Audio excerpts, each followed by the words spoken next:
Good morning, class 11th. Today I am going to start the new chapter, that is a complex number, and this is the fifth chapter of your book. देखिए fourth chapter जो आपकी book का है वो mathematical induction है, लेकिन जो CBSE का रिवाइज सिलेबस आया है उसमें मैथमेटिकल इंडक्शन चैप्टर जो है वो हटा दिया गया है, इसलिए I am going to start the new chapter complex number. तो पहले कॉम्प्लेक्स नंबर को समझने के लिए थोड़ा हम लोग इक्वेशंस को कंसीडर करेंगे। Suppose x square -4 equal to 0। Since this is a quadratic equation, therefore there will be two values of x, and the value of x are +2 and -2. Now suppose x square plus 4 equal to 0. Now you have to find the value of x. So this equation will give x square is equal to -4 and x will be under root -4। तो देखिए student, हम लोग ने किसी भी negative number का square root find करना नहीं पढ़ा है, तो अब यही नया कंसेप्ट है जो हम लोग को पढ़ना है कि किसी नंबर का अगर निगेटिव स्क्वायर रूट है तो उसकी वैल्यू क्या होगी। तो इसको समझने के लिए हम लोग एक नया नोटेशन यूज करेंगे, that is i, and this i is equal to under root -1। I जो है वो अंडर रूट -1 के बराबर होता है। तो देखिए x जो हम लोगों ने फाइंड किया था अंडर रूट -4, इसको हम लिख सकते हैं +4 इंटू -1। तो देखिए ये हो जाएगा under root 4 into under root -1, और अंडर रूट -1 आई होता है, तो इसलिए ये वैल्यू हमारी आ जाएगी ±2i। तो हम ये कह सकते हैं कि अगर x स्क्वायर +4 0 है तो x की वैल्यू जो है वो ±2i आएगी। i जो है वो एक नोटेशन है, i अंडर रूट -1 के बराबर होता है। तो देखिए ये जो i नोटेशन हम लोग यूज करते हैं, इसका एडवांटेज क्या है, इसको कैलकुलेशन में हम लोग कैसे यूज करेंगे, ये थोड़ा हम लोग अभी डिस्कस करेंगे। पहली चीज तो आप लोग को ये बिल्कुल क्लियर हो जानी चाहिए कि जब भी कोई निगेटिव नंबर का अंडर रूट होगा तो उसमें आई का टर्म आएगा, क्योंकि अंडर रूट -1 जो है वो आई होता है। अब इसको थोड़ा और अगर हम समझें, जैसे हम दो नंबर्स लें जिनका अंडर रूट हमें फाइंड करना है और वो निगेटिव है। Suppose you have to find under root -4 into under root -5। अब अगर इसको मल्टीप्लाई करना है तो देखिए आप ये नहीं करेंगे कि under root -4 into under root -5, that is under root 20, और ये हो जाएगा 2 under root 5। This is a wrong. अगर आप ये मेथड लगा रहे हैं तो योर कैलकुलेशन इज रॉन्ग। देखिए दो अंडर रूट में हम दो नंबर्स तभी मल्टीप्लाई कर सकते हैं जब दोनों नंबर पॉजिटिव हो। अगर निगेटिव हैं तो डायरेक्ट अंडर रूट में हम मल्टीप्लाई नहीं कर सकते हैं। अगर एक नंबर निगेटिव है एक पॉजिटिव है तब भी हम नहीं मल्टीप्लाई कर सकते। तो अब इस कैलकुलेशन को करने का तरीका ये होगा, देखिए अंडर रूट -4 जो है ये हमारा क्या हो जाएगा 2i, और अंडर रूट -5 को हम लिखेंगे under root 5 into under root -1, तो ये i अंडर रूट 5 हो जाएगा। अब हमको मल्टीप्लाई करना है under root -4 into under root minus 5, तो ये हो जाएगा 2i इंटू आई अंडर रूट 5। तो देखिए ये हो जाएगा आई स्क्वायर 2 अंडर रूट 5। और देखिए मैंने अभी क्या बताया था कि अंडर रूट माइनस 1 जो है वो आई है, इसका मतलब माइनस 1 जो है वो आई स्क्वायर की वैल्यू हो जाएगी। तो ये हमारा हो जाएगा -2 अंडर रूट 5। तो ये जो कैलकुलेशंस हैं हम लोग इस तरीके से करेंगे। और ये एक चीज हमेशा ध्यान में रखिएगा, कभी भी कोई दो निगेटिव नंबर हैं तो अंडर रूट के अंदर उनको डायरेक्ट मल्टीप्लाई करके हम पॉजिटिव नहीं कर सकते हैं, ये गलत मेथड है। तो स्टूडेंट मैंने आपको ये बताया कि आई जो है वो अंडर रूट -1 है। आई स्क्वायर अगर लेंगे तो under root -1 into under root -1 हो जाएगा। फिर आई क्यूब अगर लें हम तो आई क्यूब को हम लिख सकते हैं आई स्क्वायर इंटू आई स्क्वायर -1 है, तो आई क्यूब की वैल्यू जो है वो -i हो जाएगी। और I to the power 4, I to the power 4 का मतलब हो गया आई स्क्वायर का होल स्क्वायर, ये वैल्यू 1 आ जाएगी। तो कभी भी हम आई की पावर 4 या इसके मल्टीपल में लेंगे तो ये वैल्यू हमेशा 1 आएगी। आई टू द पावर 4n, अगर 4 के मल्टीपल में अगर आई की वैल्यू है तो वो वैल्यू हमेशा 1 आएगी, ये आपको ध्यान रखना है। इसी तरीके से अगर 1/i की वैल्यू हमें फाइंड करनी है तो देखिए 1/i में न्यूमरेटर डिनोमिनेटर को अगर हम i से मल्टीप्लाई कर दें तो i/i स्क्वायर हो जाएगा और i स्क्वायर -1 होता है तो ये -i हो जाएगा। यानी 1/i की वैल्यू जो है वो -i हो जाएगी।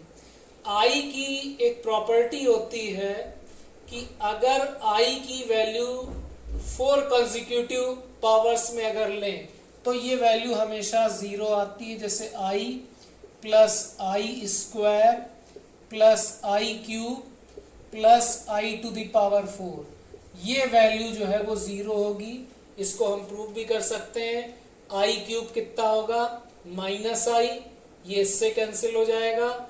आई टू द पावर 4 1 होगा और आई स्क्वायर -1 होगा, ये कैंसिल होके 0 आ जाएगा।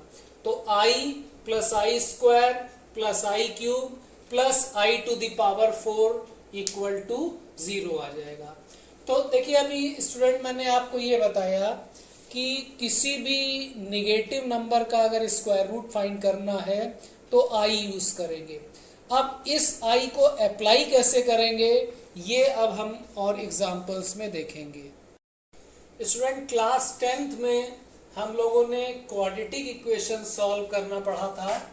तो एक क्वाड्रेटिक इक्वेशन हम लोग कंसीडर करें, x square plus x plus 1 equal to 0। अब इस क्वाड्रेटिक इक्वेशन को फार्मूले से अगर हम सॉल्व करें, श्रीधराचार्य फार्मूला हमको पता है, x is equal to -b plus minus under root b square minus 4ac upon 2a। तो ये फार्मूला अगर अप्लाई करें तो x जो है वो -1 plus minus under root b square, b का मतलब coefficient of x, -4, a coefficient of x square and c is a constant term. तो 4 इंटू 1 इंटू 1 अपॉन 2 इंटू 1। तो देखिए x हो जाएगा -1 plus minus under root 1 minus 4 upon 2 और ax की value हो जाएगी -1 plus minus under root -3 upon 2। अब देखिए अंडर रूट -3 को आई अंडर रूट 3 लिख सकते हैं, अभी मैंने आप लोग को बताया है। तो x की वैल्यू हो जाएगी -1 plus minus i under root 3/2। तो देखिए x की दो वैल्यूज आएंगी, x is equal to -12 plus i√3/2 और सेकेंड वैल्यू x की होगी -1/2 माइनस i√3/2। तो क्वाड्रेटिक इक्वेशंस में जब हमने ये इक्वेशन सॉल्व करी तो x की दो values I, -12 plus i√3/2 and -12 minus i√3/2। देखिए कोई भी नंबर अगर उसको इस फॉर्म में हम लिख रहे हैं जिसमें i का टर्म भी आए इन जनरल, तो उस नंबर को हम कहते हैं कॉम्प्लेक्स नंबर। देखिए कॉम्प्लेक्स नंबर जो है वो नंबर सिस्टम का सबसे बड़ा सेट है। देखिए सबसे बड़ा सेट हमारा हो गया कॉम्प्लेक्स नंबर, फिर उसके बाद रियल नंबर, और रियल नंबर्स के बाद फिर इंटीजर एंड सो ऑन। तो complex number is the largest number, सबसे बड़ा सेट जो नंबर सिस्टम का है वो कॉम्प्लेक्स नंबर है। तो अभी जैसे मैंने बताया, जैसे x इज इक्वल टू -√3, तो ये कहलाता है इमेजिनरी नंबर।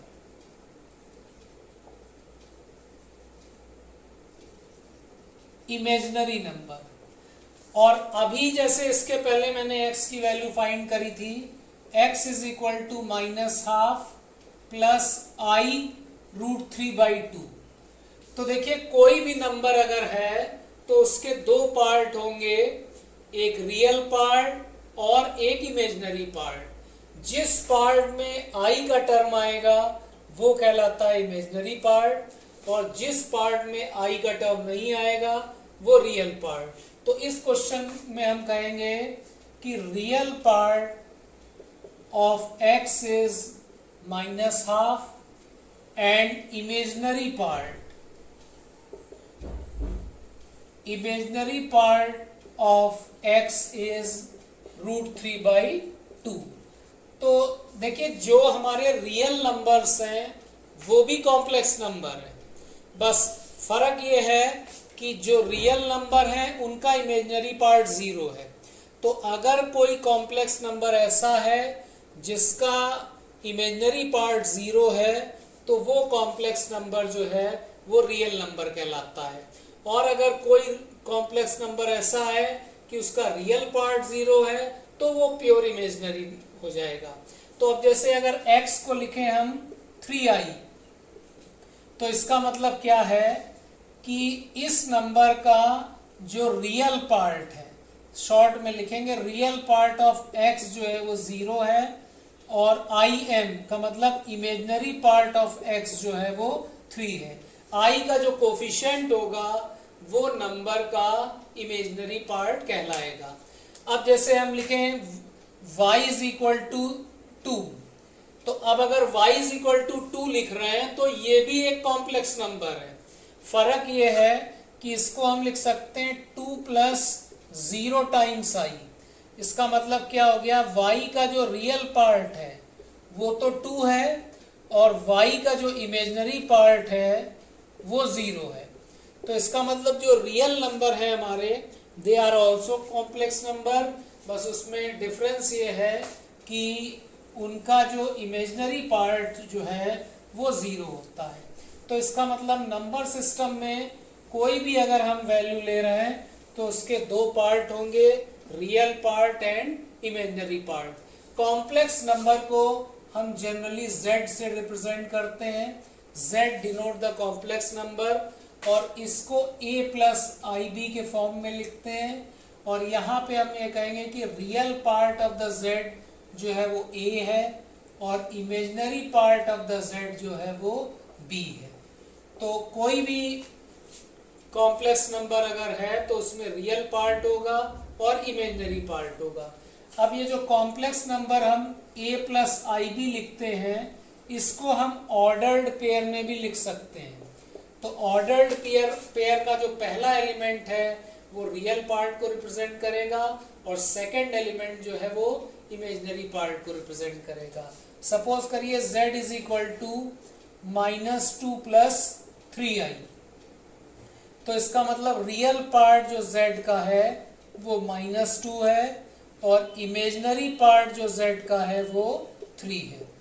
अब इसी तरीके से अगर हम लें z is equal to 7i, तो इसका मतलब z1 is equal to 7i, तो हम ये कहेंगे कि real part of the z1 जो है वो 0 है और imaginary part of the z1 जो है वो 7 है। यानी हर नंबर में रियल पार्ट और इमेजिनरी पार्ट भी होता है और ये भी पॉसिबल है कि किसी नंबर का रियल पार्ट 0 हो या किसी नंबर का इमेजिनरी पार्ट 0 हो। तो स्टूडेंट, आज मैंने कॉम्प्लेक्स नंबर का थोड़ा इंट्रोडक्शन आपका शुरू कराया है। नेक्स्ट टर्न पे मैं इसी को आगे कंटिन्यू करूंगा।